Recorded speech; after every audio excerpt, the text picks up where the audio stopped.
Suivez tous les marchés financiers avec CMC Markets France.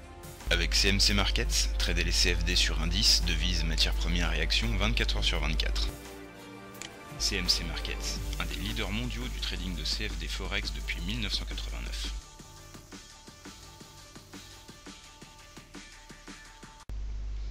Salut, c'est Trado. Voilà la vidéo de mise à jour pour l'indice parisien, l'or et l'argent. Une fois de plus, je suis désolé pour le petit retard, mais les soirées de travail sont très chargées actuellement, ça devrait se calmer.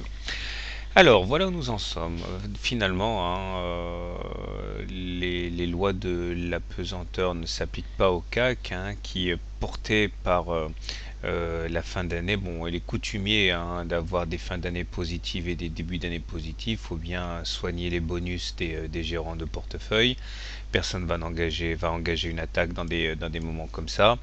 Et du coup, il semble que tout le monde regarde vers les 3731, qui est l'objectif graphique de référence, correspondant à, regardez ce W comme d'habitude, là, la hauteur du W reportée au-dessus de la ligne d'eau, très classique, 3731. Cela dit, il faudra quand même s'affranchir de la Bollinger supérieure, ici, qui est vers 3690, avant d'espérer aller chercher les 3730. Ce ne sera pas nécessairement une mince affaire, mais il semble bien que les traders aient choisi leur camp, ce sera celui de la hausse. La moyenne mobile à cette séance a été sollicitée aujourd'hui et hier, et les cours ont parfaitement rebondi dessus, comme quoi il y avait tapis dans l'ombre des traders haussiers qui ont profité des soldes pour rentrer. La moyenne mobile à 20 séances continue à manifester son inutilité. Les traders décident de passer outre le fameux pullback sur la M20, ce n'est que partie remise, en tout cas c'est pas pour l'instant, et il semble bien que, encore une fois, on regarde surtout vers le nord. Les indicateurs techniques sont très bien orientés, le stochastique est dans sa zone de surachat puisqu'il est supérieur à 80, signe de la mainmise des haussiers. MACD pareil, au-dessus du signal, positif, c'est très bien, et le momentum enfin est également positif. On remarquera la divergence baissière que j'ai déjà mentionné à plusieurs reprises, notamment sur le momentum, puisqu'on n'a pas fait de plus haut sur le momentum pendant qu'on en faisait sur les cours. Voilà, tendance résolument haussière, mais on joue avec le feu. Du côté de l'or et de l'argent, à présent. Alors du côté de l'or, c'est vraiment génial cette histoire. Regardez comme la vague de Wolf, qui était complètement improbable à fonctionner. Vous vous souvenez, ce biseau ouvert, là, j'avais dit depuis plus de 2 semaines, voilà, l'objectif serait de rallier le bas du biseau, à peu près. Eh bien, c'est chose faite. On a au passage défoncé le bas de la fourchette d'Andros bleu, quoi de plus normal. Bon, malheureusement, c'était c'était gravé. Il faut maintenant s'attendre quand même à une sorte de, sans doute à une sorte de rémission. Je pense qu'on va pas non plus continuer comme ça très très longtemps. Il y a des spéculateurs aux dents longues qui vont quand même profiter des soldes.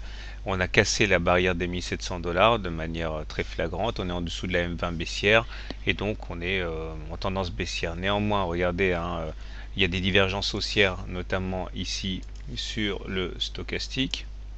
Là, sur les MACD, on n'a pas de divergence, mais par contre, on est très négatif, puisqu'on est en dessous du signal et en territoire négatif.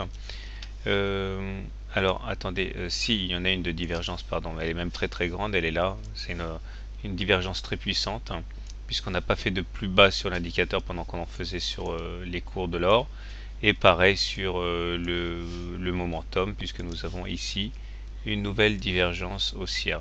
Donc les choses sont en place pour un rebond technique, je pense. On confirmera ça demain, mais je pense pas qu'on puisse aller beaucoup plus bas. D'ailleurs, du côté de l'argent, on a aussi des signaux de faiblesse, mais là par contre on pourrait bien aller plus bas.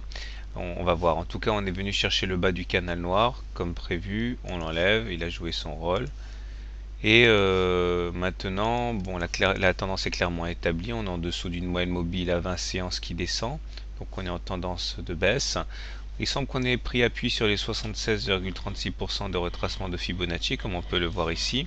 La mèche basse montre qu'il y a eu des rachats des rachats à bon compte sur les plus bas. Par contre, on finit sur un T1, c'est-à-dire que la Bollinger supérieure et la Bollinger inférieure divergent, et on est en dessous de la Bollinger inférieur, ça c'est pas très bon signe pour la suite. S'il n'y avait pas ce signal positif de rebond sur les 76,36%, je dirais on aurait droit à une curée demain. Mais bon, a priori, il semblerait qu'il y ait des intérêts acheteurs. À suivre en tout cas. Bon, c'est une journée, on va dire, plutôt rouge pour les métaux précieux. Il s'agit de se ressaisir, mais à mon avis, le calvaire est presque terminé pour l'or, mais ce n'est qu'un sentiment. Voilà, bonne soirée, bon trade, à demain. CMC Markets, un des leaders mondiaux du trading de CFD Forex depuis 1989.